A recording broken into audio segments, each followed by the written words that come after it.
Elizabeth ni umugore mukuru ukora akazi k'ubwarimu ku kigo cy'ishuri cya Junior High School. Urebye umurongo w'akazi ke ushobora gutekereza ko ari umugore uzi inshingano ze akanita ku kazi ke, ariko ahubwo bitandukanye n'ibyo ngibyo kuko Elizabeth ni umuntu utereye aho ndetse ugira n'umushiha ku buryo igihe cyose ashihura abanyeshuri akanatuma barebera filime mu ishuri. Igihe cye kinini akimara yasinze cyangwa yanyweye ibindi biyobyabwenge.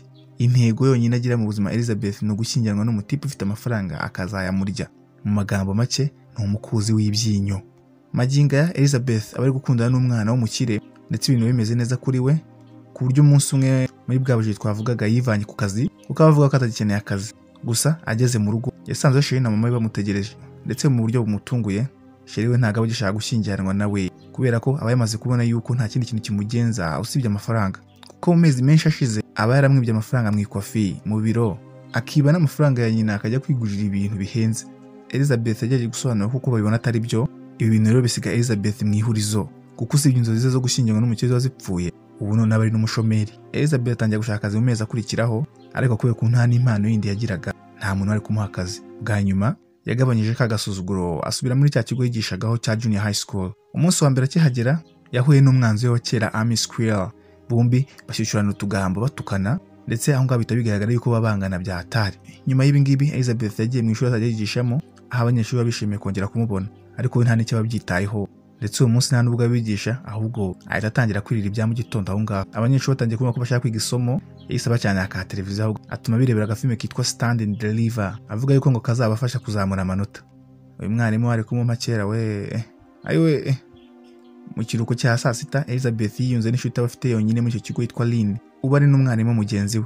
Bombi baganira ku buzima bwabo. Elizabeth ahamubwiye ko ari gupanga kwibagisha amabere kugira ngo azabashe kugira ubwiza ndetse arebe ko yakurura umuntu w'umukire. Uyu yasaritswe n'amafaranga. Nyuma batwereka umwarimu wa gym mu ishuri witwa Russell, ndetse kuva Elizabeth yagaruka abamukunda bya hatari, ariko umukobwa ntabwo bamwishimira kubera ko aba buri kintu kimwe cyonyine akunda mu mutipe ari cy'amafaranga. Umunsi umwe umutipe w'ibuga yitwa Scott yaje mu ishuri nk'umwarimu uzajya usimbura, ndetse Elizabeth akimara kumenya ko afite agafaranga yatangiye kumwikururaho, ndetse umwanya yabashe guhura nawe yahise yivuga ndetse na making sure yuko avuga ko ari single. Muri ako kaganiro gato bagiranye, Scott nawe yarirekuye amubwira yuko amaze iminsi atandukanye na Sheri we, ndetse ajya no kumwereka ifoto ya Sheri we, ariko Elizabeth ayibonye ishyari ryaramwishe kubera ko uwo mukobwa afite amabere manini. Yahise atekereza ko Scott aba yikundira abakobwa bafite amabere manini, noneho ya ntego yo kujya kwibagisha ahita yihutisha. Mu mashusho akurikiraho Elizabeth yerekeza kwa muganga aho abashaka kuzuza fomu yo kuzibagisha, ariko akimara kubona ko bizatwara akayabo k'ibihumbi 9 ako kanya yahise arekera, kuko Elizabeth nubwo yavugaga nta n'amafaranga senkani yari afite kuri konti, ndumva yari afite ubukene nk'ubwanjye.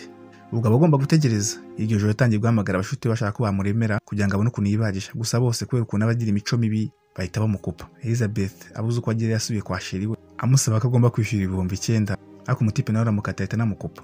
Noneho umujinya uriyongera. Igitondo gikurikira mu ishuri Elizabeth aba ari kurya igihe nk'ibisanzwe. Umwe mu banyeshuri aramwegera akamubaza niba ashaka yuko imodoka yazozwa mu gikorwa ishuri ryari riteguye cyo koza amamodoka, ndetse amubwira yuko babishimishije. Elizabeth udashaka kumva ayo magambo, acyumva yuko umwaka ushize bakuriye 6,000 muri icyo gikorwa, yahise noneho agira amatsiko yo kubyumva, ahubwo yatangiye kubaza umwarimu uhagarara icyo gikorwa. Iseseme mwica amenye yuko ari wa mwanzi we Amy. Nubwo ari mu tubazo, Elizabeth ntabwo yari bwiteshe ayo mahirwe.